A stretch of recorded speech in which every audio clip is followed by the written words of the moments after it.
शुभम द्विवेदी एक कानपुर के नौजवान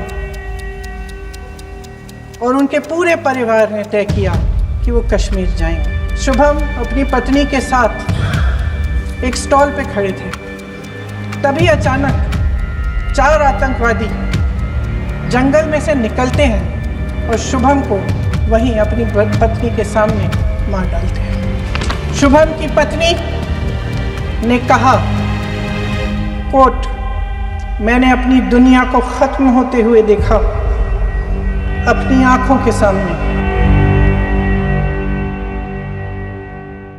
अध्यक्ष महोदय, कल मैं सदन में बैठी हुई सबके भाषण सुन रही थी। आदरणीय रक्षा मंत्री महोदय ने बोला, सत्ता पक्ष के कई मंत्रियों ने बोला। 1 घंटे का रक्षा मंत्री जी का लंबा भाषण था। सुनते सुनते एक बात मुझे बहुत खटक रही थी। उसके बाद जब दूसरे भाषण भी सुने आपके सत्ता पक्ष के, तब भी ये बात बार बार मेरे मन में आ रही थी कि सारी बातें कर ली, ऑपरेशन सिंदूर की बात कर ली, आतंकवाद की बात कर ली, देश की रक्षा की बात कर ली, इतिहास का पाठ भी पढ़ा दिया, लेकिन एक बात छूट गई। उस दिन 22 अप्रैल 2025 को जब 26 देशवासियों को अपने परिवार के सदस्यों के सामने खुलेआम मारा गया, तो ये हमला कैसे हुआ, क्यों हुआ?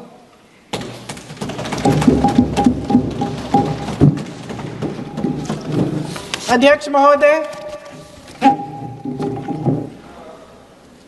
ये लोग बैसारन वैली में, पहलगाम के पास कश्मीर में क्या कर रहे थे?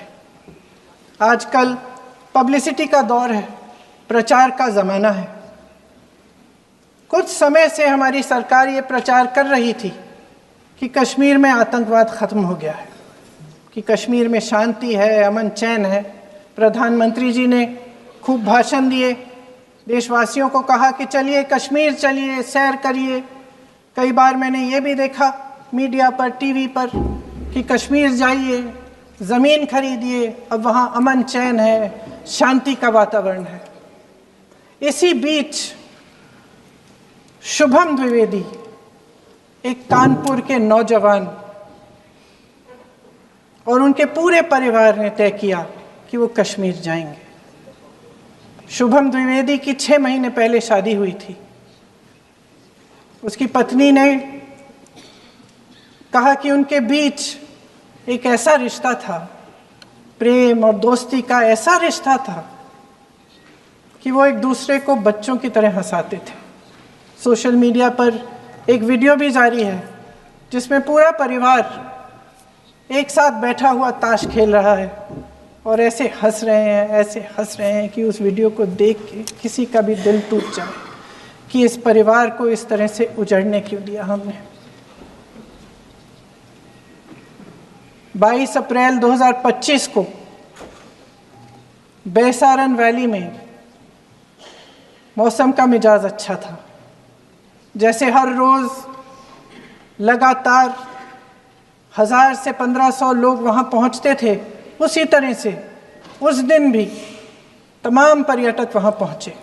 वहाँ का रास्ता आसान नहीं है अध्यक्ष महोदय जी, जंगल से जाना पड़ता है, पहाड़ों के बीच जाना पड़ता है, घोड़े से जाना पड़ता है। ये परिवार वहाँ पहुँचे, मौसम सुहाना था,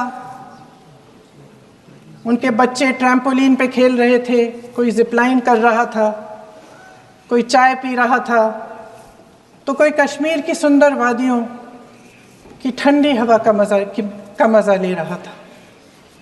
शुभम अपनी पत्नी के साथ एक स्टॉल पे खड़े थे, तभी अचानक 4 आतंकवादी जंगल में से निकलते हैं और शुभम को वहीं अपनी पत्नी के सामने मार डालते हैं।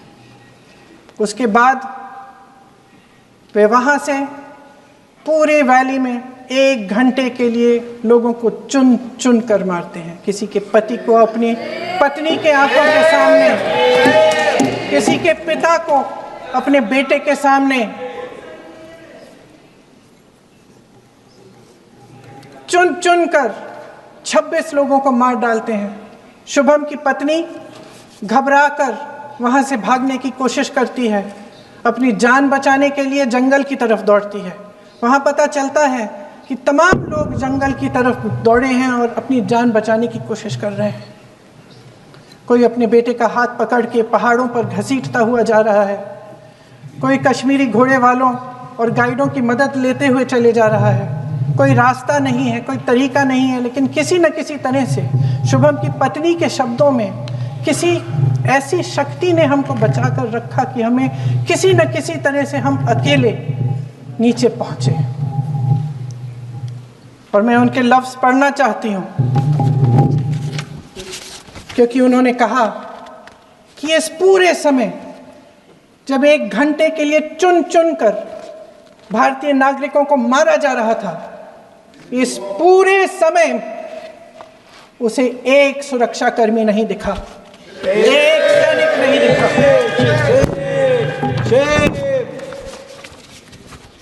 शुभम की पत्नी ने कहा, कोट, मैंने अपनी दुनिया को खत्म होते हुए देखा। अपनी आंखों के सामने एक सिक्योरिटी गार्ड नहीं था। मैं ये कह सकती हूं कि देश ने, सरकार ने हमें वहां पे अनाथ छोड़ दिया था। सिक्योरिटी क्यों नहीं थी वहां? वहां पे एक सैनिक क्यों नहीं दिखा? क्या सरकार को मालूम नहीं था कि यहां रोज 1000 से 1500 पर्यटक जाते हैं?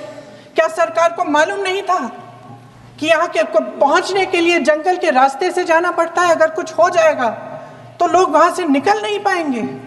एक चिकित्सा का इंतजाम नहीं था, फर्स्ट एड का इंतजाम नहीं था, कोई इंतजाम नहीं था, ना सुरक्षा का ना फर्स्ट एड का। इन लोगों को भगवान भरोसे छोड़ दिया गया। ये लोग वहां पे इस सरकार के भरोसे गए और इस सरकार ने उन्हें भगवान भरोसे छोड़ दिया।